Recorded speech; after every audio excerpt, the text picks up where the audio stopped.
Unlike at other locations where we only spend a single night, we plan to stay in Zermatt for 3. And since we've been constantly on the move so far, we decided to take it easy on the first day in Zermatt. We went to the center of town and went souvenir shopping.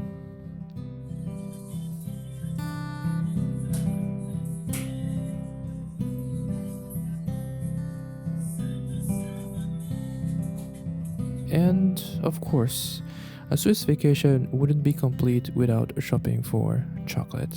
The salesperson at the shop was so nice and patient.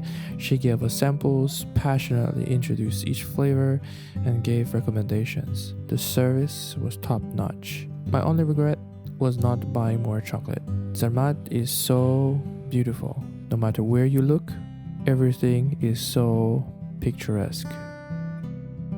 Imagine living in a place with the Matterhorn in the background 24/7.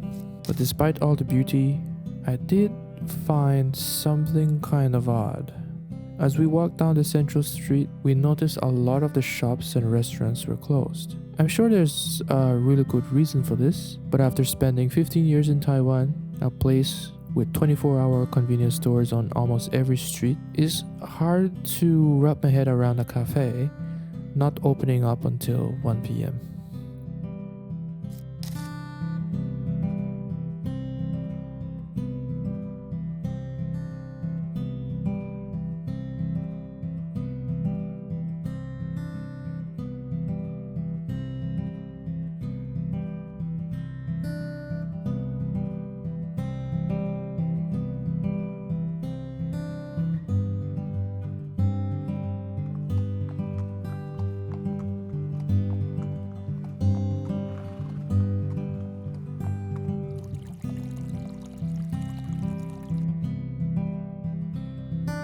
We didn't really do much, but that's what we wanted. We needed a break from the constant moving around. It's very tempting to try to check everything off your to-do list, especially in a place like Switzerland where everything is so expensive. You want to get your money's worth. But if you're not careful, with all your rushing around, you might forget to just enjoy the moment.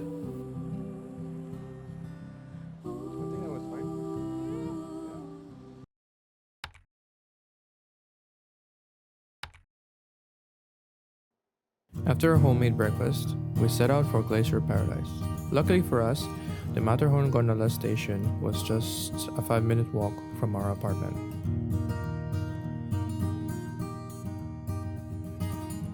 You'll have to change gondolas 3 times in order to reach the Matterhorn Glacier Paradise. The first gondola takes you to Furi, the second takes you to Trockensteig, and the final gondola takes you to Klein Matterhorn.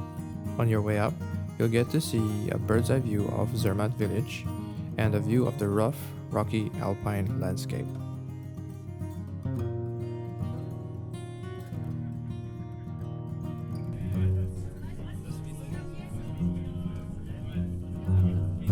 Matterhorn Glacier Paradise is the highest cable car station in Europe.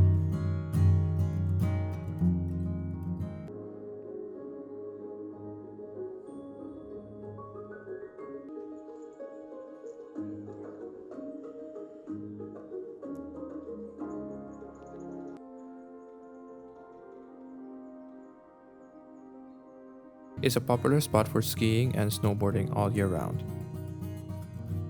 At the Glacier Paradise, you can also visit the Ice Palace. The Ice Palace contains meticulously crafted ice sculptures and ancient ice formations.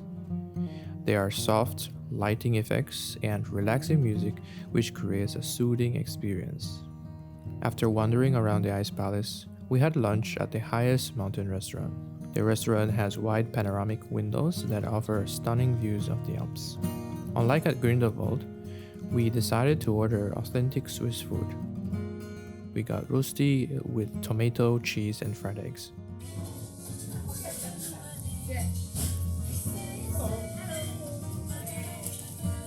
They have Chinese onion. Check this out.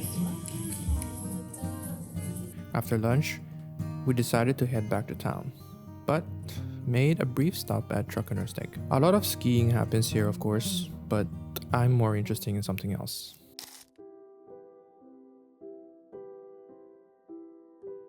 From here, you can get a stunning close-up view of the eastern side of the Matterhorn.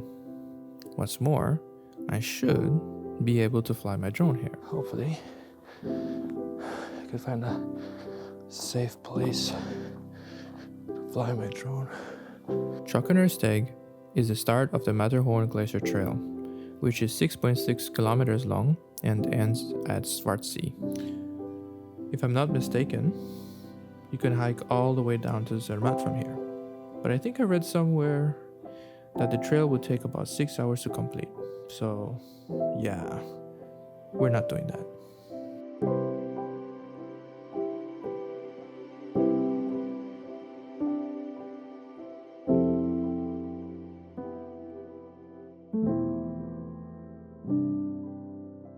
I'm sure we could have squeezed in a couple more activities, but I had been carrying this backpack for 7 hours now, and I was totally exhausted, and I'm pretty sure Cindy was too. So it was time to get back and plan for the next day.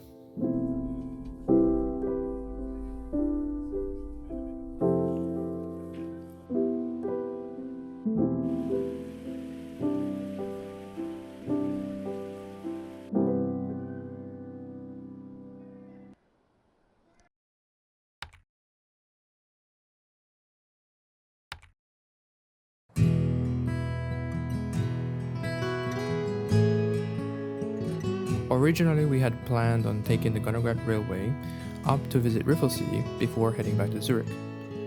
But the railway was closed for repairs till about 12:30 or so. Technically, we could have waited for the railway to reopen, but if we did, we wouldn't have much time to explore Zurich, so we decided to give up on seeing Riffelsee. Once in Zurich, we took a little breather, recharged batteries, and planned the rest of the day.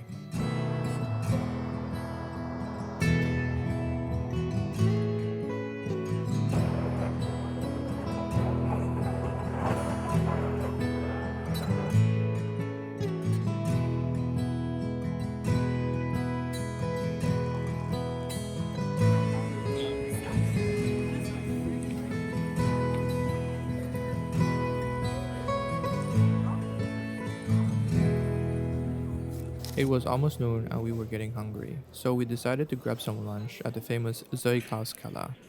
The building was built in 1487 and originally served as an armory. Legend has it that the crossbow used by William Tell was also once stored here. In 1926, it was converted into a restaurant. Now, the weapons only serve as decorations.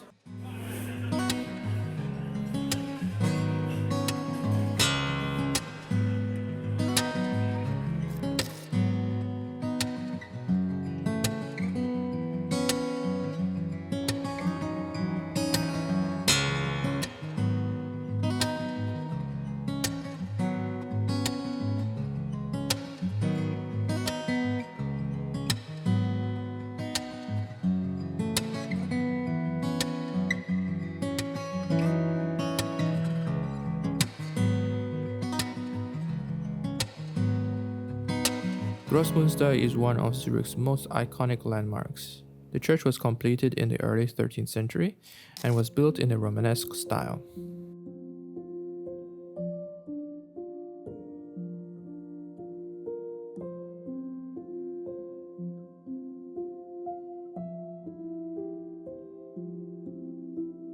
It's not only significant for its architecture, but also for its role in the Protestant Reformation.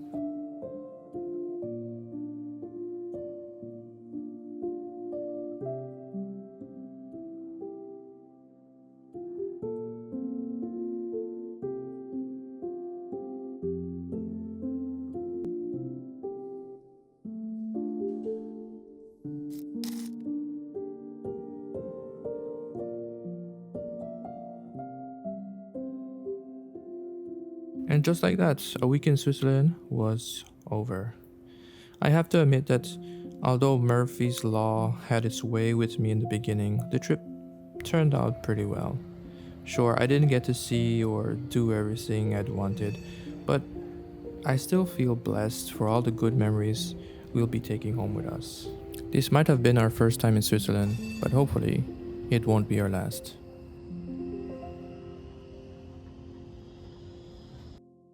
I hope they don't lose my bags again.